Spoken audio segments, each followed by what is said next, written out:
Cashmere had a sword. If only you quit talking about it. Welcome to the Infernal Brotherhood's Willow series. Today, we're going to answer the question, who is Madmartigan?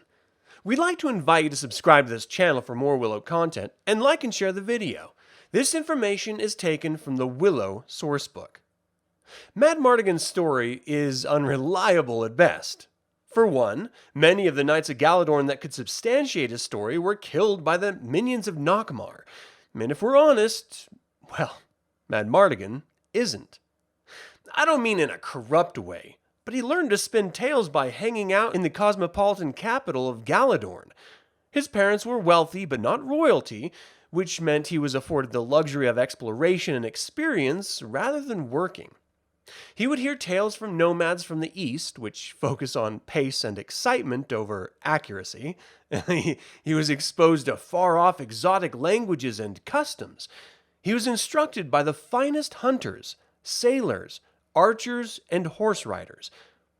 At the age of 10, if we are to believe his story, he and some friends were ambushed by Pohas and instinctively fought them off with a sword the first time ever handling one. When the healers were tending to his friends, he was showing off his newfound skills while spinning the tale to onlookers. An elderly gentleman began giving him tips and eventually took him on as an apprentice. This elderly gentleman was none other than Roniro, the only living specialist of the sword-fighting technique called sushin, or mosquito sword-fighting. Though the training was impossible, Madmartigan's stubborn headedness drove him to near perfection. Madmartigan would tourney against knights and even his friend Airk Thaughbear, and best them all, he was the youngest knight ever appointed to the army of Gallidorn. This caught the eye of a young princess from Cashmere named Carissima. In truth, Carissima was sent to spy on him by a jealous minister named Jarenth. He paid Carissima to discover the truth of Madmartigan and find any secrets he would divulge, which was forbidden by the Knighthood. Carissima ended up falling madly in love, as did Madmartigan, and as Jarenth saw his plan failing, he fabricated a lie that Madmartigan was unfaithful to Carissima. In her rage, she was called to a tribunal and revealed every story and secret that was told to her by Madmartigan. He was nearly expelled from the order, but moreover, he was heartbroken, never to trust a woman again.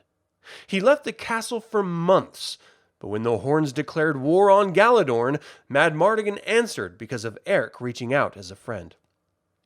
He was assigned to an infantry squad, desperately outnumbered by the Nockmaar forces, and they made a stand at Land's End. This is a territorial choke point, named thus by the long-gone elves due to its rocky, forbidding terrain. Madmartigan spied Jarenth and a Nockmaar soldier hiding in ambush, so he left his men to settle a score. He killed the soldier and wounded Jarenth, but as Jarenth fled, Madmartigan gave chase and ran directly into a Cyclops' den. The Cyclops chased the terrified Madmartigan, and as he jumped off a cliff to escape the Cyclops, he was snatched back in midair. Madmartigan thrust his sword through its foot into the earth and ran for his life. Meanwhile, his infantry was decimated by the Nockmaar forces without his leadership. He was expelled from the order in shame. In his wanderings, he happened upon a woman near the river Freen in distress, and was ambushed by a dozen bandits. And though he fought them valiantly, he was overtaken by their numbers. They were afraid to bring the attention of Gallidorn upon them, so they locked him in a crow's cage, and after a couple days, he was discovered by a group of Nelwyns with a Daikini baby. We all know the story from here.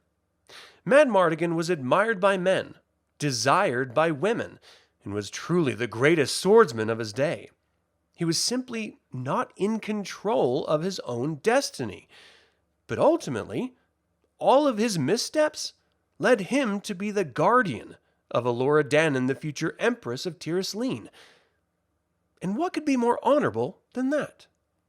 And that is all I have to say about Madmartigan. Thank you for spending time with us. We'd like to invite you to subscribe to this channel and feel free to click the like button and share this video. Until the Infernal Brotherhood convenes again, my fellow scruffy-looking Nerf herders, may the Force be with you.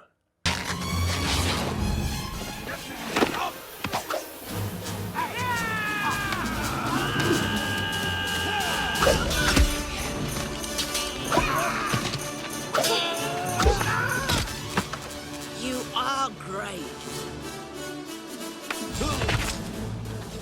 Get on that shield!